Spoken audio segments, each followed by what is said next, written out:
हाय दोस्तों, मैं पीयूष वेलकम करता हूं आपका मेरे इस यूट्यूब चैनल पे जिसका नाम है नेटवेव्स इंस्टीट्यूट। दोस्तों मैं आज आपसे डिस्कस करने वाला हूं इंटरनेट और ई कॉमर्स के पेपर के बारे में। दोस्तों ये DCA का सेकंड सेम का पेपर है और इसकी यूनिट नंबर फर्स्ट को मैं आज इस वीडियो में डिस्कस कर रहा हूँ। यूनिट नंबर फर्स्ट का जो सिलेबस है उसको मैंने 4 पार्ट में डिवाइड किया हुआ है। पहले वाले पार्ट में इंटरनेट क्या है ये बताया हुआ है, सेकंड वाले पार्ट में ISP के बारे में बताया हुआ है, थर्ड वाले पार्ट में प्रोटोकॉल्स के बारे में और फोर्थ वाले पार्ट में वेब सर्वर्स के बारे में। दोस्तों इस वीडियो में मैं आपसे पार्ट नंबर फर्स्ट को डिस्कस कर रहा हूँ। दोस्तों अगर वीडियो आपको पसंद आती है तो प्लीज़ लाइक और शेयर जरूर कीजिएगा और हाँ, चैनल को सब्सक्राइब करना ना भूलिएगा। तो चलिए दोस्तों टाइम ना वेस्ट करते हुए शुरू करते हैं कि व्हाट इज़ इंटरनेट। अब दोस्तों एक्चुअली इंटरनेट है क्या? अगर मैं इंटरनेट को डिफाइन करूँ तो इंटरनेट एक बहुत बड़ा नेटवर्क है जिसमें थाउजेंड ऑफ कंप्यूटर्स आपस में जुड़े हुए हैं और ये सभी कंप्यूटर्स जो है आपस में अपनी इन्फॉर्मेशन को शेयर कर रहे हैं और ये जो शेयरिंग हो रही है ये सर्टेन रूल्स के हिसाब से हो रही है जिसका नाम है प्रोटोकॉल्स। उनको हम प्रोटोकॉल्स बोलते हैं और ये नेटवर्क जो है बहुत सारी कंट्रीज़ को जोड़ रहा है, गवर्नमेंट्स को जोड़ रहा है, यूनिवर्सिटीज़ को जोड़ रहा है, प्राइवेट कंप्यूटर्स को जोड़ रहा है, पब्लिक नेटवर्क्स को आपस में जोड़े रखे हुए हैं और इसमें एक इंफ्रास्ट्रक्चर दिया हुआ है जो कि ईमेल को, बुलेटिन बोर्ड्स को, फाइल आर्चिव्स को, हाइपर टेक्स्ट डॉक्यूमेंट्स को, डेटाबेस को और दूसरे कंप्यूटेशनल रिसोर्सेज को हमें सर्व कराता है। तो हम ये कह सकते हैं कि ये एक बहुत बड़ा कम्युनिकेशन सिस्टम है, बहुत बड़ा कंप्यूटर नेटवर्क है जिसमें थाउजेंड ऑफ कंप्यूटर्स जुड़े हुए हैं और ये सभी कंप्यूटर्स आपस में एक दूसरे से डेटा को शेयर कर रहे हैं और ये डेटा हमारे पास बाहर से भी आ रहा है, आउट ऑफ कंट्री से भी आ रहा है, विद इन ए कंट्री से भी आ रहा है, एक ऑफिस से भी आ रहा है और दूसरी कंट्री से भी आ रहा है। तो दोस्तों मुझे उम्मीद है आपको इंटरनेट का मीनिंग समझ में आया होगा, इंटरनेट की डेफिनेशन समझ में आई होगी। चलिए दोस्तों अब हम लोग आगे चलते हैं। अब दोस्तों हम लोग समझते हैं कि इंटरनेट की हिस्ट्री क्या है, इंटरनेट कहाँ से आया या कौन इसका सर्वा है, कौन इसका मालिक है। तो दोस्तों इसके लिए मैं आपको थोड़ी सी हिस्ट्री में लेके चलता हूँ। दोस्तों US गवर्नमेंट ने 1960 में एक प्रोजेक्ट पे काम करना शुरू किया जिसका नाम था ARPANET। इसका फुल फॉर्म था एडवांस रिसर्च प्रोजेक्ट एजेंसी। दोस्तों इस एजेंसी का मेन गोल ये था कि एक ऐसा प्रोजेक्ट डिज़ाइन किया जाए, एक ऐसा नेटवर्क डिज़ाइन किया जाए जो कि डेटा को सेफली ट्रांसफ़र कर सके मिलिट्री कंप्यूटर्स के बीच में, जो डेटा को ट्रांसफ़र कर सके मिलिट्री कंप्यूटर्स के बीच में। दोस्तों इस पर काम हुआ, ये नेटवर्क काफ़ी अच्छा चला, डेटा सेफली ट्रांसफ़र हो गया मिलिट्री कंप्यूटर्स के बीच में।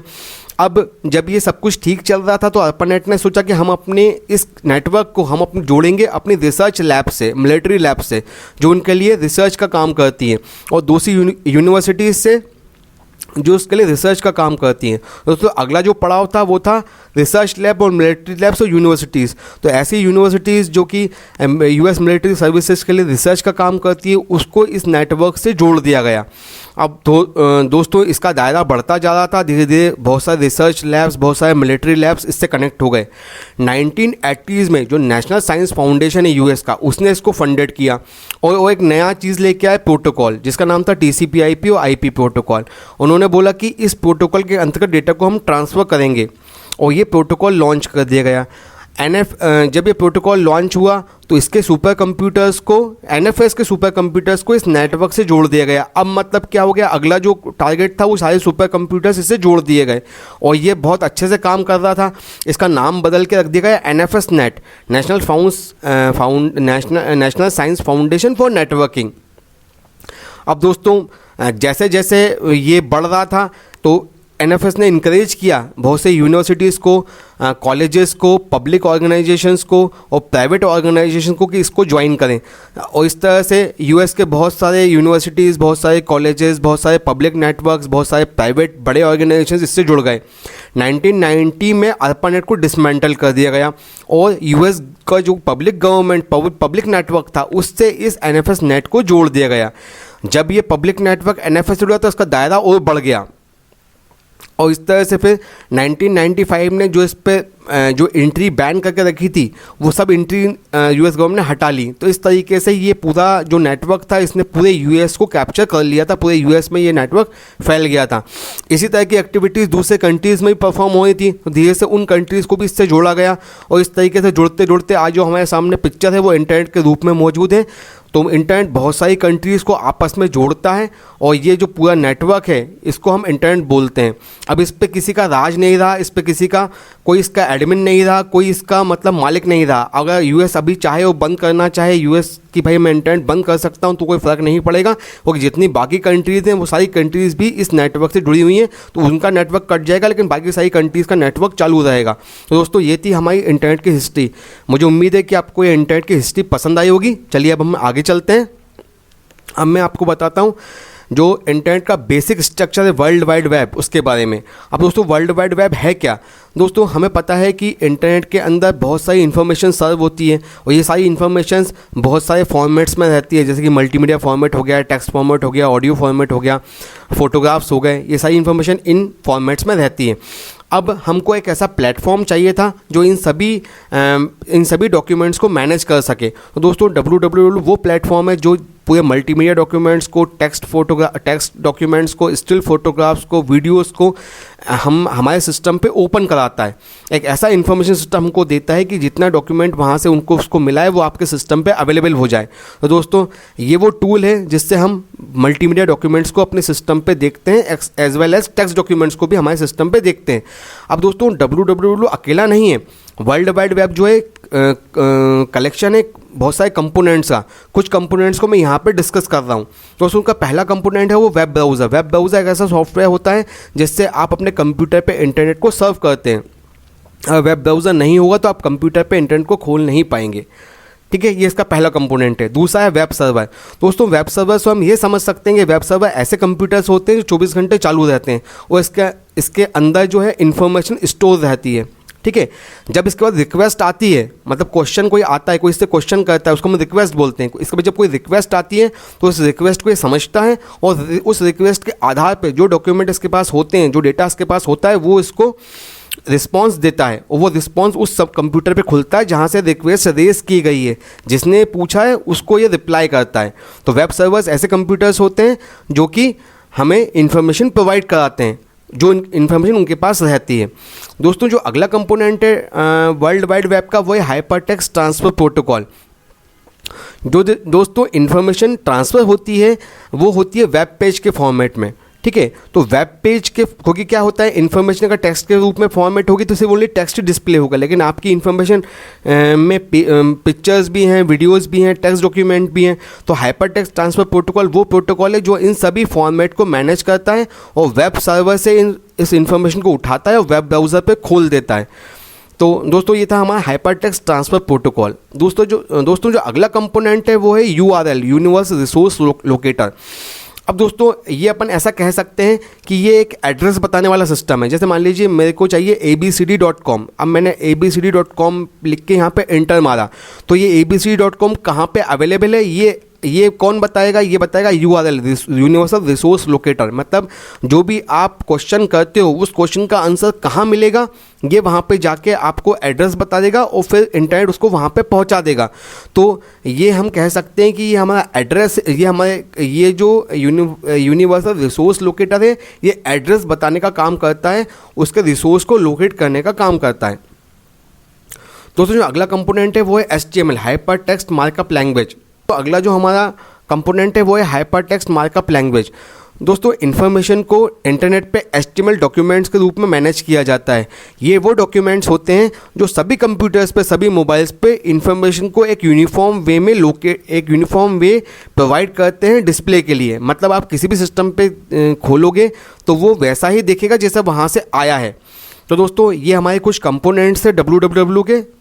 मुझे उम्मीद है कि आपको ये कंपोनेंट्स समझ में आए होंगे। चलिए दोस्तों अब हम आगे चलते हैं। ये छोटा सा मैंने एक डायग्राम आपके सामने दिखाया हुआ है जिसके अंदर बताया हुआ है कि www कैसे काम करता है। अब दोस्तों देखिए मैं सबसे पहले आपको बताता हूँ। जैसे हम लोगों ने यहाँ पे टाइप किया abcd.com इस पीसी से, तो जब हमने abcd.com टाइप करके एंटर मारा तो वो हमारी HTTP रिक्वेस्ट बन जाती है। वो रिक्वेस्ट जाती है इंटरनेट के पास। इंटरनेट पे URL, यूनिवर्सल रिसोर्स लोकेटर्स का रिसोर्स लोकेट करता है कि वो कहाँ पे वो इन्फॉर्मेशन हमको मिलेगी। फिर वो वहाँ पे पहुँच जाता है, यहाँ पे पहुँच गया, फिर वेब सर्वर इस रिक्वेस्ट को पढ़ता है और जो इन्फॉर्मेशन इस वेब सर्वर के पास होती है, चाहे वो किसी भी फॉर्म में हो, वो डेटाबेस के अंदर टेक्स्ट के फॉर्मेट में हो या वो पिक्चर के फॉर्मेट में हो या फिर वीडियो के फॉर्मेट में हो, वो इस इन्फॉर्मेशन को रिस्पॉन्स बना के भेज देता है। और ये कहाँ भेजता है? इंटरनेट पे भेजता है, और इंटरनेट से वहाँ चली जाती है जहाँ से रिक्वेस्ट रेज हुई है। इसको हम बोलते हैं एचटीएमएल रिस्पॉन्स। और वो रिस्पॉन्स जब यहाँ पे आता है तो वो आपके सिस्टम पे, वेब ब्राउज़र पे वो रिस्पॉन्स खुल जाता है।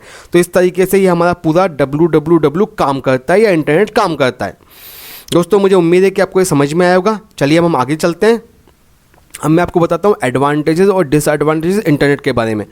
दोस्तों मुझे वैसे बताने की ज़रूरत नहीं है, सारे एडवांटेजेस आप लोगों को खुद पता है, लेकिन फिर भी हमको लिखना है क्योंकि इसलिए हम यहाँ पे बता रहे हैं। सबसे पहला तो सोर्स ऑफ एंटरटेनमेंट, जो भी आपको ऑनलाइन गेम्स हैं, चैटिंग्स हैं, सर्फिंग है, म्यूज़िक है, मूवीज़ है, सब आपको ऑनलाइन मिल जाते हैं। ये पहला इसका एडवांटेज है। दूसरा है इन्फॉर्मेशन, जो इन्फॉर्मेशन आपको चाहिए वो इन्फॉर्मेशन आपको नेट पर से मिल जाती है। तीसरा है ऑनलाइन शॉपिंग, आपको अभी कहीं शॉप मार्केट जाने की ज़रूरत नहीं, सारा जो कुछ प्रोडक्ट है, जो मटेरियल है, सब ऑनलाइन है। आप अपने मटेरियल को यहाँ पर देखकर, अपने प्रोडक्ट को यहाँ पर देखकर उसको ऑनलाइन ऑर्डर कर सकते हैं। दोस्तों जो अगला है वो है ऑनलाइन बैंकिंग या ऑनलाइन पेमेंट सिस्टम। आपको कहीं बैंक जाने की ज़रूरत नहीं, किसी को कैश देने की ज़रूरत नहीं है, आप घर बैठे बैठे ऑनलाइन पेमेंट कर सकते हैं। इसके अलावा कम्युनिकेशन ओवरसीज़, इससे आप ओवरसीज़ मतलब इंडिया के बाहर भी कम्युनिकेशन कर सकते हैं। तो ये इसके कुछ एडवांटेजेस थे दोस्तों। अब हम लोग आते हैं इंटरनेट के डिसएडवांटेजेस के बारे में। दोस्तों सबसे पहले वेस्ट ऑफ टाइम। लोग आजकल देखा गया है कि बहुत सारे लोग सोशल मीडिया पे बहुत सारा टाइम वेस्ट करते हैं। तो ये वेस्टेज ऑफ टाइम है, ये अच्छी बात नहीं है, इससे बचना चाहिए। ये बच्चों के लिए सही जगह नहीं है, क्योंकि सेफ़ नहीं है। यहाँ से बच्चों का सर्व करना, डेटा को सर्व करना सेफ़ नहीं है। आपकी प्राइवेसी एक्सपोजर हो सकती है। मनी फ्रॉड्स आपके इंटरनेट से हो सकते हैं अगर आपको सेफ ट्रांजैक्शंस नहीं पता। इसके अलावा आपके सिस्टम पे वायरस आ सकते हैं, मालवेयर आ सकते हैं अगर आपने एंटीवायरस नहीं लगाया है तो। इसके अलावा जो ऑनलाइन थ्रेटिंग और हैरेसमेंट होता है, वो भी कई बार चैट रूम्स में ऑनलाइन हैरेसमेंट भी होता है। तो ये सब चीज़ें जो है ये हैं डिसएडवांटेजेस इंटरनेट के। तो आपको आपके प्रोटोकॉल्स फॉलो करने चाहिए, इंटरनेट सर्व के रूल्स फॉलो करना चाहिए, और फिर ही आपको नेट को यूज़ करना चाहिए। तो दोस्तों मुझे उम्मीद है ये आपको पसंद आया होगा। चलिए हम आगे चलते हैं। अब मैं आपको बता रहा हूँ इंटरनेट और एक्स्ट्रानेट के बारे में। अब दोस्तों इंटरनेट और एक्स्ट्रानेट और इंटरनेट को समझाने के लिए मुझे सबसे पहले आपको समझाना पड़ेगा कि इंटरनेट क्या होता है। अब दोस्तों हम लोग आते हैं इंटरनेट और एक्स्ट्रानेट के बारे में। दोस्तों सबसे पहले मैं आपको बताऊंगा, तो दोस्तों मैं सबसे पहले आपको ये बताऊंगा कि इंटरनेट क्या होता है। अगर दोस्तों कोई एक नेटवर्क है जिसमें 50 कंप्यूटर लगे हुए हैं, और यहाँ पर डेटा जो है इन कंप्यूटर्स पे एक्सेस हो रहा है, इन कंप्यूटर्स पे स्टोर हो रहा है, और ये पर्टिकुलर किसी एक ऑर्गेनाइजेशन को बिलोंग करते हैं, और ये डेटा भी उसी ऑर्गेनाइजेशन को बिलोंग करता है। तो दोस्तों ये हो गया इंटरनेट। और ये जो डेटा है ये सिर्फ उस ऑर्गेनाइजेशन के जो बंदे हैं उसके द्वारा ही एक्सेस किया जाता है। तो ये आपका हो गया इंटरनेट। अब मान लीजिए कुछ लोग बाहर के हैं जो इस डेटा को यूज़ करना चाहते हैं, तो उनको किसी शर्तों के साथ इस डेटा को एक्सेस करने की परमिशन दी जाती है। वो आपके सप्लायर्स हो सकते हैं, कस्टमर्स हो सकते हैं। तो ये जो बाहर के लोग हैं जो इस डेटा को यूज़ कर रहे हैं, वो कहलाते हैं आपका एक्स्ट्रानेट। मतलब कि इनको कुछ डेटा दिया जाता है कि आप इसी डेटा को एक्सेस कर पाओगे। जो उनका लॉगिन आईडी पासवर्ड रहता है उसमें डेटा जो है रिस्ट्रिक्टेड फॉर्मेट में अवेलेबल रहता है। तो ये आपका कहलाता है एक्स्ट्रानेट। अब जो बाहर के कस्टमर्स हैं, अगर वो ऑर्डर प्लेस करते हैं या बाहर के लोग डेटा को यूज़ करते हैं, तो वो हमारा कहलाता है इंटरनेट। अब दोस्तों इसका एग्जांपल सबसे अच्छा ये जैसे अमेज़ॉन है। अगर अमेज़ॉन को हम देखा जाए तो अमेज़ॉन बहुत बड़ी कंपनी है, उसके पूरे डेटा को। अब दोस्तों हम जैसे कि अमेज़ॉन की बात करें तो अमेज़ॉन में क्या है कि बहुत बड़ी कंपनी है, उसके पूरे डेटा को एक्सेस करने की परमिशन सिर्फ अमेज़ॉन के लोगों को है, तो वो कहलाएगा इंट्रानेट। लेकिन जो लोग वहाँ पे सामान बेच रहे हैं, अपना प्रोडक्ट को अपलोड कर रहे हैं, उसकी प्राइस डाल रहे हैं, तो वो हमारा आ जाएगा एक्स्ट्रानेट की कैटेगरी में। और हम लोग जो ऑर्डर प्लेस कर रहे हैं तो हम लोग आ जाएंगे इंटरनेट की, क्योंकि हम लोग इंटरनेट के द्वारा अपना ऑर्डर प्लेस करते हैं, तो हम लोग आ जाएंगे इंटरनेट की कैटेगरी में। तो दोस्तों मुझे उम्मीद है आपको इंटरनेट, एक्स्ट्रानेट और इंटरनेट तीनों समझ में आया होगा। तो दोस्तों मैं अब यहीं पे होल्ड करता हूँ, ये मेरा पार्ट फर्स्ट ख़त्म हो गया है। मुझे उम्मीद है कि आपको ये वीडियो पसंद आई होगी। तो प्लीज़ अगर पसंद आई हो तो आप इसको लाइक और कमेंट करना मत भूलिएगा, और हाँ चैनल को सब्सक्राइब करना मत भूलिएगा। तो चलिए दोस्तों मिलते हैं आपसे अगली वीडियो में। जय भारत, जय हिंद।